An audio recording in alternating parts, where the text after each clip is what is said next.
What's going on, traders? It's your boy Max, back at it again with another trading recap video.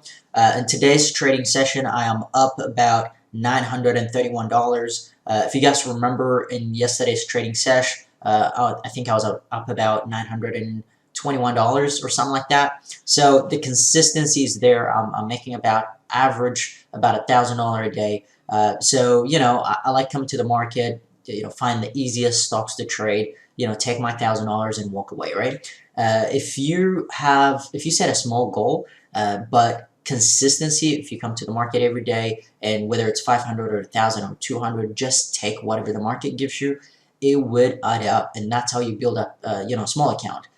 Give it in 30 days, I will be up 30,000. That's my mentality, to come in every day into the market and take my consistent gains, and play my strategy that give me $1,000 per day. So let's just go right ahead and discuss about today's trading. Which stocks I traded today. The first stock that I traded was KXIN. As you guys can see, KXIN yesterday was a massive move from $2 area all the way to $13, and majority of the volume went in between $7 and almost $9. So out of the gate, I didn't trade anything pre-market. Out of the gate, this thing went up into a halt from pretty much that $6 into almost $7. So my idea was I located 1,000 shares, and when this opened, I wanted to go in 300, start a share size, and as it's going into this resistance level, I wanted to add up into that. But that's not what happened.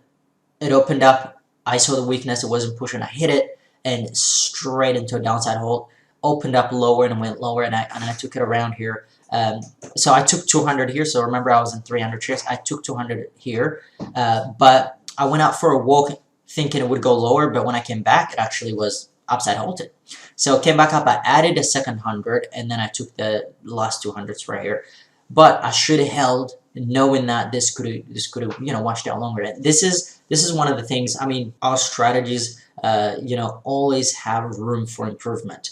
And the way you know what you need to improve on is when you get to a certain level, you'll be able to see what you're lacking, right? And for me, what I'm lacking at the moment, if you guys remember yesterday's trading session, I left about $4,000 almost on the table. And today here, I mean, I got out at 620. This thing went to $4. So I left a lot of money on the table. The fact that I only went in 300 shares, I should have gone, 700 shares at least. Into this, especially when I saw it was weak, it wasn't bouncing. I should have added, knowing that even if it goes higher, it would have slammed, because there are a lot of people who bought this day, right? Yesterday, there were a lot of people who bought into this, who got, holding some shares from yesterday. Now, when this thing, the price is low here, they would have been down in their position, right? If they were in 10,000 shares, when this thing is right here, they would have been down $10,000. So when this pushes, and they're suddenly, when they were $10,000, now suddenly they're zero, they tend to sell. So that's the selling pressure of everyone. I mean, yesterday was traded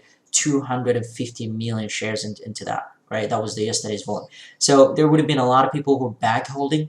Bag holding is, a person holds a position from a previous day, and they're down on their position, and when they're even on their position, when the stock pops out or goes to their average, they tend to sell, because by then they're really tired of sitting on a negative position. So I should have added, knowing that even if it goes here, it would have found a lot of short sales and a lot of bag holders selling into it to downward force position on the stock. It would have made it drop. So that's one thing I really need to work on. I should have longer, but it's fine. I made my money on it, walked away. The next trade that I took was WEI. Now, all right. So this one, as you guys can see, so this is the part that I traded. So got out here. You guys will be able to see the left trading. It went into a hold. I wanted this to keep going up parabolic like this, right? Went into a hold. I had a startup position there. It went to a second hold, open. I saw the weakness. I added, and then I start covering into this. I should have held a bit longer here as well. I mean, my average was about almost $2 with 1,200 shares, right?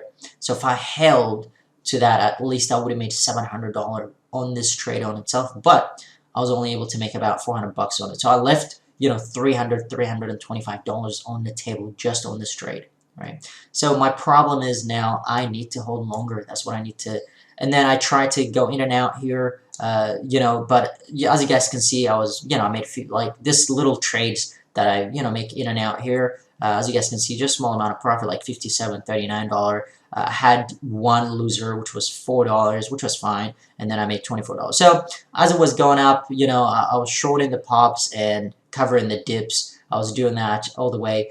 But then once this happened, I gave away my shorts. I was trying to short it here, but I couldn't find some shorts.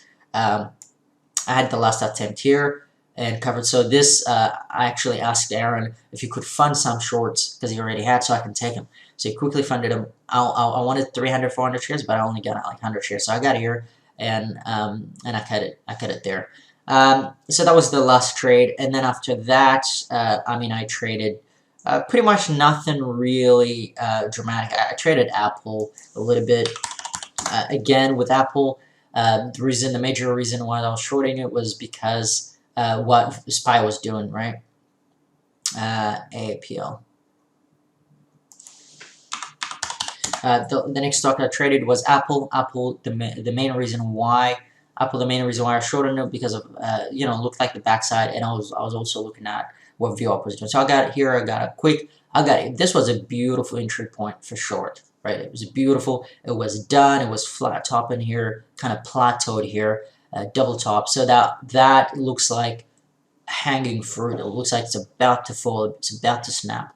That's why I had it started there. But I cut it really quick. I mean, I should have held. I cut it quick. And this would have given me a sweet profit right now for about, you know, I mean, that's 18, 70, almost $19. Right now 16, so that's, or 17, so almost a $2 per share profit with 300 shares, about $600 profit, right? So I left that on the table. The last one that I attempted to trade was KALV. This one here, the same thing. I had a starter here.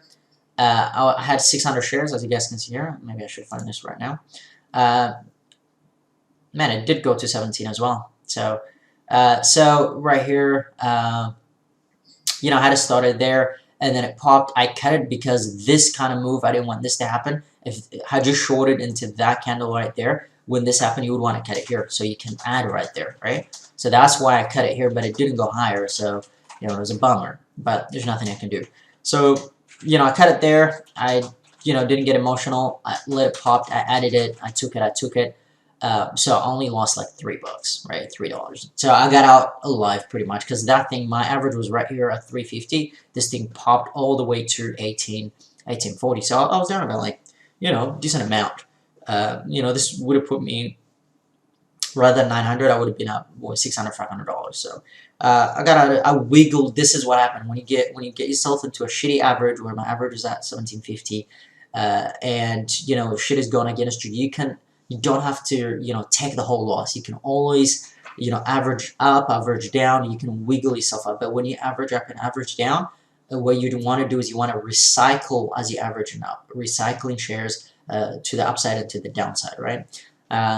So recycling means you got to take some off and then add, rather than, so if you shorted 200, you don't want to add in 200. What you want to do, if you shorted 200, take 100 off, right? Now, when you have to add the, you know, so if you were going to add 200 originally, now you would be able, because you already taken the 100 out, you would be able to add 300 shares at even a higher price, right? So let's say this was going up, I took half off, right? So I was at 600 shares, I took 300 off, and so if I have 600 shares and I wanted to add 600 shares, wanted to trade it at 1,200, what I would have done is I'll go into 600, I'll take 300.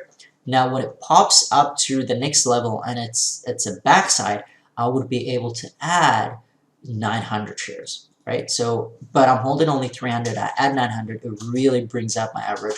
And when I took the 300 shares here, I only took half of the loss for a minimal amount of loss. That's what a recycling shares. But you got to make sure when you add the 900 shares, it's the backside, right? All in all, look, I'm recording this video early on, as you guys can see. You know, market is not closed yet, and I usually trade after market as well. So I'm confident I'll be able to close above $1,000. But I wanted to, you know, start putting out the videos before my market close, so you guys would be able to view it. Now, After saying that, the next thing is if you guys want to, I mean, a couple of things that happen, right? If you guys look at WEI, so with this thing, I was telling everyone, you know, usually what it looks like is once it goes up like here and it pulls up and it starts consolidating with low volume, it's not dropping. Short sellers get nervous, and this is a recipe for a parabolic move. But the fact that this dropped and came back up, and if you're looking at the level 2, every time it dropped here, they pick it back up, and every time it goes there, find sellers. So find sellers this level and find buyers this level, which means it's definitely manipulated. This ramp up, it looked like after our power hour push, and there was a lot of people in the chat room that actually bought into this. That got screwed as this thing dropped. So in the chat room, I was literally telling in the chat room. So in the chat room, I was telling a couple of guys there, you know, what could possibly happen. Two things can happen here. They would be trap and shorts. What it means is, you know, into this consolidation, they would have been trap and shorts, you know, soaking up shorts on a low volume, and then rip it on their face and use the short squeeze to exit out of position. Or what they can do is they make it look like that's what's going to happen, and then crack it down. I mean, if you guys can see this crackdown here, that was a 2 in 1 minute. That was a 2 million, almost 1.6, 1.7 million volume. So two things can happen. They might pull out the bid, which means, you know, so they were supporting you. From what was preventing it from going down was they were putting in bid. So bid is this, right? So they were putting in buyers. They were stacking up buyers, but they're buying to stop the stock from going down, right? So they bid popping it. So, you know, bid and so what they do is they might pull out the bid. What it means is they can, if they take off the buyers, because they are the buyers, this thing naturally would fall, right? Or what they do is they take off the buyers at the same time, they sell whatever they soaked up, right? Because they would have been buying a lot into this moves, right? To prevent this from going down, they would have been buying. They get to decide what the price is going to be, remember? Because they have a limited amount of buyers, you know, the hedge fund and all of that, right? So they would be, you know, supporting this. Now to support it, it requires them to buy a lot of shares. Now at some point they're gonna have to sell those shares that they bought on. So when they do that, that is called, you know, rug pull, right? So they pull out the bid and it drops. So you know, so they can pull out the bid and drop it like a rock, or they might pull out the bid. So they might be trapping, they might be short trapping here, which means it could go higher, or they might be, you know, they might pull out the bid and drop it like a rock. Either way, it's no trade for me, because that's when it becomes a gamble. When you don't know which way it's gonna go, that's when it becomes a gamble. You don't know which way it's gonna go, right? Now, if you pick up also long, so the idea, what I was saying is, if you're longing, you should be longing this below 330. This, you know, below 330, this 290 area, and then if you're gonna sell into the pop, sell into that. So that was the idea. So, you know, holding that as a risk, buy below 330. So it's called trading around the core. Yeah, either way, trade for me. So do not chase buy into this. Yeah, buy only the 320 areas, the bottom ones. So when it gives you a pop, take some profit off. Right. Trade around the core. The problem is they are selling into every pop, every move. So when it goes higher, they sell it. Trade around the core, and the core being 330. Buy the below buy below 330. You buy it, and then you sell into the 370. Must have tight risk, so you don't let this thing blow on you. That tight risk means if they decided to rip it on your face, you have, you know, a hard stop to get out. If they pull out the bid, you'd be holding a big bag of shit. These things ain't coming back even if you hold for a year. So that was the thought process, and that was really early on when this was happening around this area. So what I was saying was, this is the core right in the middle. So you buy the bottom, right? If it breaks the bottom, you get out quick anyway, because you average. If you buy in here, your average is here. So as soon as it breaks it, you're not losing a lot of money. You're probably losing, you know, 10 cents, 30 cents. But if you're buying into this chase, if you're chasing this picks thinking it's going to go higher, you get dumped on all the time, as you guys can see, right? So buy these things, and when it goes above the core, sell into that. When it dips, you buy this, you sell that, right? You trade around the core. Now, what it did here was it ramped it up, as you guys can see, brought in a lot of volume, right? Each candle is above 1 million. right, up to 1.5. And then once it got there, where you would have naturally sold it per my strategy, per what I said, you would have sold into that. They also sold, they dumped it. And you would have also bought into this, because remember, you buying only this week's, so your average would have been here. So even though when they dump it, you're still good. You would actually be able to buy this and then ramp it again, make money. So that was the idea that I have. So thanks for watching, guys. If you guys want to, trade in with me, find out about the thought process or how I short and stuff like that. I have a free chat room, Discord chat room. I'll put the link below. Just make sure you pop in the chat room. Say hi, talk to me. And if you need any trading advices, or if you want to give me trading feedback or what I can improve on, that would be pretty good. Now lastly, please like and subscribe to videos. This will help me put out more educational videos, share more of my ideas, and also learn from you guys. Thanks for watching, and enjoy the live trading recap. Alright guys, welcome to the live trading part of this video. As you guys can see, market just opened. I haven't taken a trade yet. I am watching KXIN.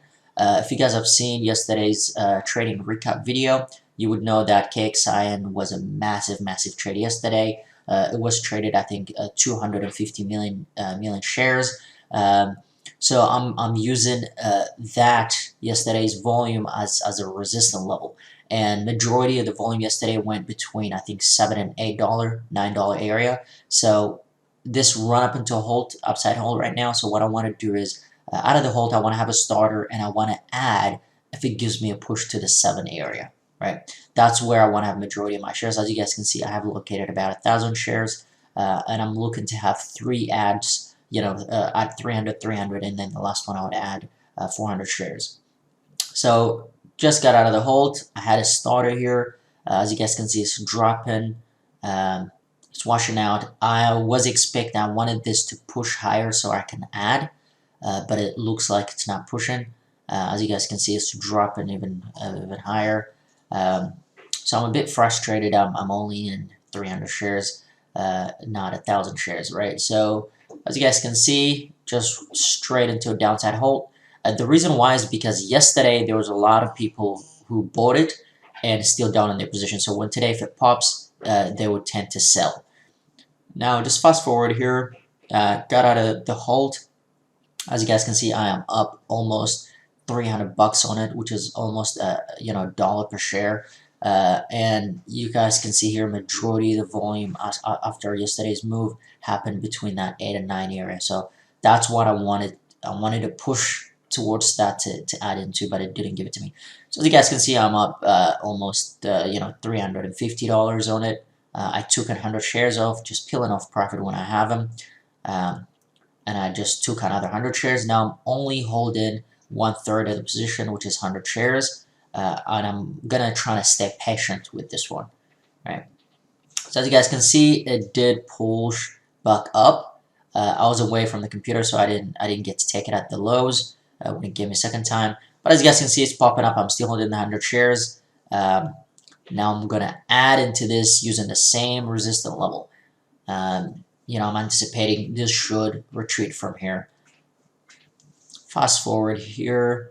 Now, so I'm still in the other trade. As you guys can see, KXI 200 shares. This just hit the scanner, run up into a hold. I'm looking at the daily chart, and it looked like it had a resistance level on the daily chart.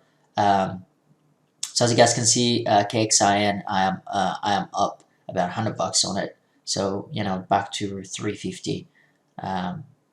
So I just took off half of that, just locked in the gains, and I'm holding 100 shares of KXIN. So I'm waiting for this thing to open so I can start shorting it. As you guys can see, I already located 600 shares. I hit it once.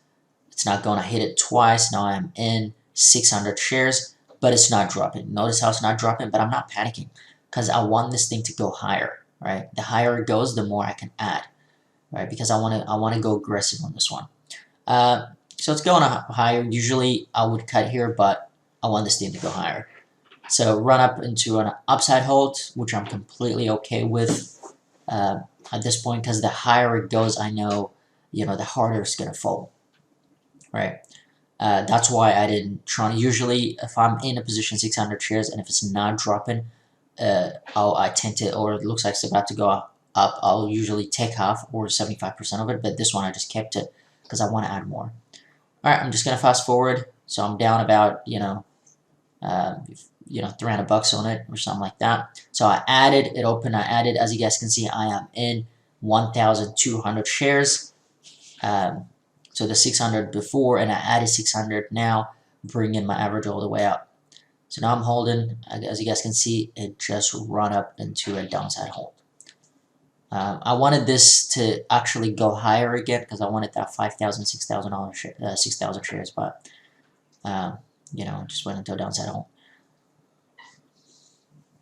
Fast forward, it's about to open out of the hold.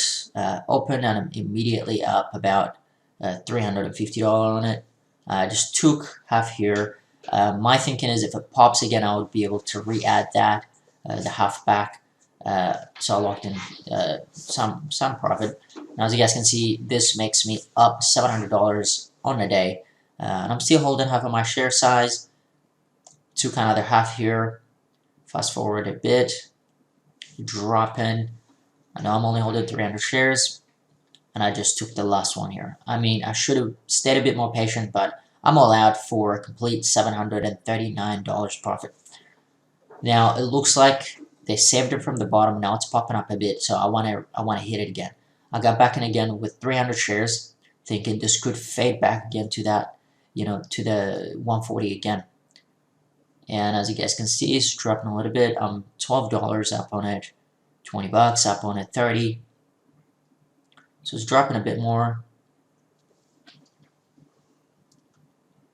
I'm up about 40 bucks on it, on those 300 shares, $50, $60 on it.